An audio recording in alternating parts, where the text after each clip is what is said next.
ಜೋಯಿಡಾ ತಾಲೂಕಿನ ಸಾರ್ವಜನಿಕ ಗಣೇಶ ವಿಸರ್ಜನೆ ಅದ್ದೂರಿ ಸಂಪನ್ನ. ಜೋಯಿಡಾ ಗಣೇಶ ಹಬ್ಬದ 11ನೇ ದಿನವಾದ ಶನಿವಾರದಂದು ತಾಲೂಕಿನ ವಿವಿಧೆಡೆಯಲ್ಲಿ ಪ್ರತಿಷ್ಠಾಪಿಸಿದ ವಿವಿಧ ಮಾದರಿಯ ಸಾರ್ವಜನಿಕ ಗಣಪತಿ ಮೂರ್ತಿಯನ್ನು ಅದ್ದೂರಿಯಾಗಿ ಸಾಮೂಹಿಕ ಮೆರವಣಿಗೆಯೊಂದಿಗೆ ವಿಸರ್ಜಿಸಲಾಯಿತು.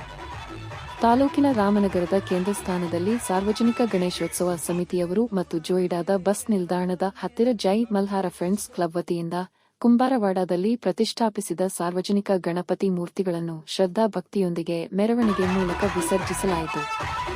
ಶನಿವಾರ ಸಂಜೆಯಿಂದ ಪ್ರಾರಂಭವಾದ ಮೆರವಣಿಗೆ ಸಂಭ್ರಮದ ವಾತಾವರಣವನ್ನು ಸೃಷ್ಟಿಸಿತು. ಮೆರವಣಿಗೆ ಸಮಯದಲ್ಲಿ ಭಜನೆ, ಪುಗುಡಿ ನೃತ್ಯ, ಗುಮಟೆ ಪಾಂಗ್, ಭಕ್ತರಿಂದ ಗಣಪತಿ ಬಪ್ಪ ಮೊರೆಯ ಎಂಬ ಘೋಷಣೆ, ಸಿಡಿ ಮದ್ದುಗಳ ಬಾನಿನಲ್ಲಿ ಚಿತ್ತಾರ. ಶ್ರೀ ಗಣೇಶ ಮೂರ್ತಿಯು ವಿಸರ್ಜನಾ ಸ್ಥಳಕ್ಕೆ ಹೋಗುವ ದಾರಿಯ ಮನೆಗಳ ಮುಂದೆ ಹಾದು ಹೋಗುವಾಗ ಕುಟುಂಬದ ಸದಸ್ಯರೆಲ್ಲ ಸೇರಿ ಶ್ರೀ ಗಣೇಶ ಮೂರ್ತಿಗೆ ಆರತಿ ಎತ್ತಿ ಪುಷ್ಪಾರ್ಚನೆ ಮೂಲಕ ಶ್ರೀದೇವರ ಈ ವರ್ಷದ ದರ್ಶನ ಆಶೀರ್ವಾದ ಪಡೆದು ಪುನೀತರಾದರು.